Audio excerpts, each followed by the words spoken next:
All right, let's bring in NBC News campaign embed Nnamdi Egwuonwu. Good morning to you. And let's start with Governor Roy Cooper of North Carolina, reportedly backing out of consideration to be running mate to Harris. What do we know about that decision and why he announced it?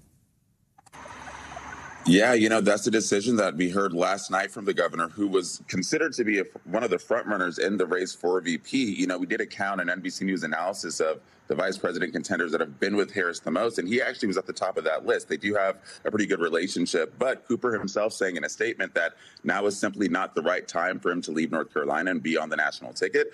That's for the reason why there are a couple concerns. One, we've heard that there is a quirk in the North Carolina state law that means that if he left, Lieutenant Governor Mark Robinson may be able to rise to that top spot, and there were some concerns there about him potentially taking over in Cooper's absence. There are other reports that say Cooper just wasn't all that interested because of a possible future Senate run. But one thing that is clear is that Cooper himself says he will continue to advocate for Harris, do what he can to get her elected. And we saw evidence of that at least last night. He did join a White Dudes for Harris Zoom call that had a very high number of high-profile surrogates and celebrities, and was able to raise, according to organizers, more than $3 million. So he still is using his name power to help the Harris campaign.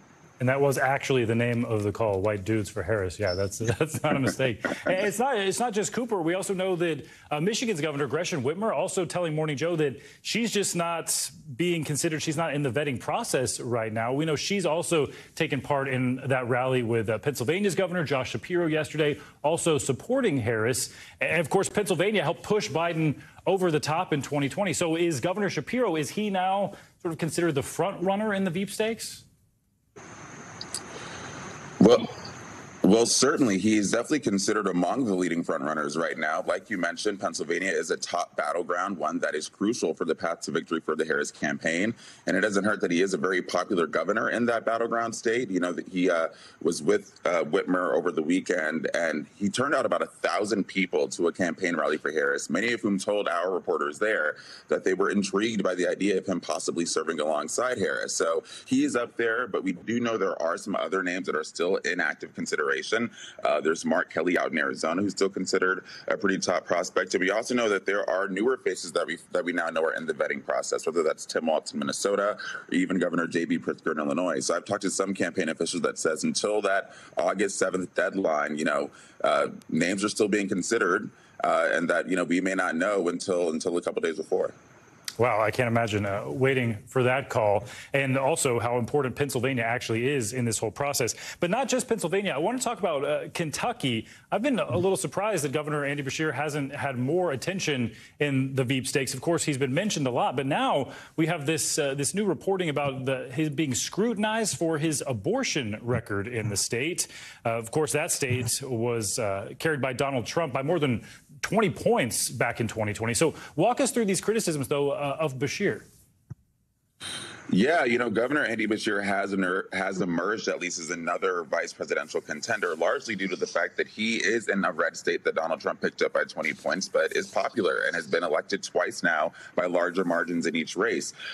You see the benefit of having someone like Beshear. Over the weekend, the campaign had him go out to Forsyth County, Georgia, which is a pretty Republican, conservative-leaning, predominantly white area. And he went and was able to turn out hundreds of voters and speak to them and advocate on behalf of the campaign. But as you did mention, there were some reports that there were those in his state that felt he didn't do enough as governor to fight some state restrictions on abortion. His running mate considers her as someone who's a Democrat, but describes herself as a pro-life Democrat. So there were some concerns over that, and just some concerns that even in his own reelection campaign, he was fickle with how much he wanted to lean into the pro-abortion messaging. I actually asked Cooper about some of these concerns when he was in Forsyth County here in Georgia, and take a listen to how he defended himself against this attack. Well, I'm the first Democrat in Kentucky that has ever run an abortion ad during an election. I've vetoed 5 separate anti-choice bills. I've stood up every single time knowing that it would be one of the #1 attacks on me. I think I've been as strong as anybody out there on choice. It's a lot harder in Kentucky to do it, and I've still stood up and done it every time. So that's how you hear the governor himself defend his record on abortion. But, this is a campaign of reproductive rights is going to play a huge issue. It's one that Vice President Harris has long been very vocal about and is considered a champion on the issue. So those concerns from abortion advocates in his state could certainly play a part in deciding how likely he is to become that running mate.